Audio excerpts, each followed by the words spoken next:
તો જય ભોળાનાથનું નામ લઈને આજે અમે નીકળી ગયા સવારે વહેલા 5 વાગે દોડવા માટે. પણ 5 વાગે જવાનું એટલે આપણે અંધારામાં લાગે બીક. એટલે આપણે ત્રણે ભાઈબંધોને લઈ લીધા હારે અને અમે મેળ્યા કસરત કરવા, કેમ કે દોડવાનું તો આજ 5 કિલોમીટર. रुको जरा सबर करो. કોઈ પણ સારું કામ કરતા પહેલા લાગુ પડે ભગવાનના પગે. એટલે આપણે ખોડિયારની જય બોલાવીને આપણું કામ કરી દીધું ચાલુ. હવામાં અમે તો 5 કિલોમીટર દોડી ગયા. હો ભાઈ, બેસી ગયા ત્યાં જઈને થાકીને ત્યાં થઈ ગયા. આમ જો પણ તમારા આમ જિંદગીમાં ક્યારે 5 કિલોમીટર 1 કિલોમીટર દોડવા તો ન જ હોય. હો ભાઈ, થાકી ગયા. રસ્તામાં જોયું તો આ ડેમ છે કે મેદાન ખબર જ નહોતી પડતી. ક્રિકેટનું મેદાન લાગતું હતું. એકદમ પાણી જ ગાયબ થઈ ગયું. ક્યાં ગયું કોને ખબર. અને રોડે નીકળવી એટલે ગાયું ન દેખાય એવું તો બને જ નહીં. હો ભાઈ, કેમ કે એક જ નિયમ છે, ગાયું તો રોડે જ ફરવાની છે. હજી તો થાક્યા ભાઈ કે આવ્યા હતા આપણે ઘરે. ત્યાં તો ઘરેથી કામ આવ્યું કે બકરા મૂકવાના જવાના છે વંડે. એટલે આપણે લાકડી લઈને નીકળી ગયા બકરાને પૂરવા વંડે. રસ્તામાં એવો ખટેરો તો કીધું બેને સાઈડમાં રહેજો, નકર એક કાલથી મૂકવા જવાનું બંધ થઈ જાય અમારે. હાવ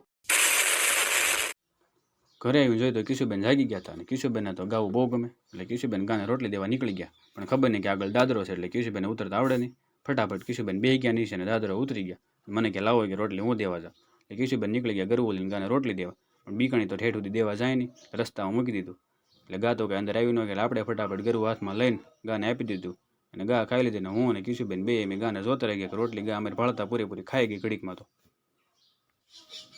આપણે જવાનું દુકાને એટલે આપણે ફટાફટ નાહી ધોઈને થઈ ગયા ફ્રેશ અને એક નંબર હેન્ડસમ થઈને આપણે નીકળી ગયા દુકાન બાજુ. દુકાન આવીને બધું ફટાફટ આપણે કરી નાખ્યું સાફ સફાઈ, કેમ કે આપણે પૈસા કમાઈ જ લેવાના. સાથે સાથે કરી દીધું વાંચવાનું ચાલુ, કેમ કે ધંધો કરતાં કરતાં આપણે પણ ભણવાનું યારો રાખવાનું છે. ખબર નથી પડતી કે રાજા રજોડા આપણે આટું બાંધીને ગયા કે કોની આટું બાંધીને ગયા છે. ये तो टट्टी है.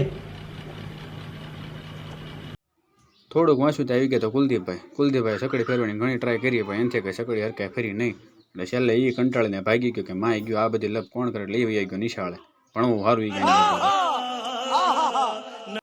5 વાગી ગયા ને છોકરા બધા આપણે દુકાને વહી આવ્યા છે. છોકરા પાલટી દુકાને કે સર્કલ લીધી એવું લાગે છે. બધી વસ્તુ હાથે દેવા મળ્યા છે. દુકાનવાળાને કાંઈ વેલ્યુ જ નથી લાગતી. कौन है ये लोग? कहाँ से आते हैं? પછી તો હું 100 વાગી ગયા અને વરસાદે ભૂકા કાઢી નાખ્યા. વરસાદ આવ્યો, બહુ પાણી આવ્યું. તો હાલો આપણે વહી જઈએ નાવા. મળીએ પછી જય ભોળાનાથ.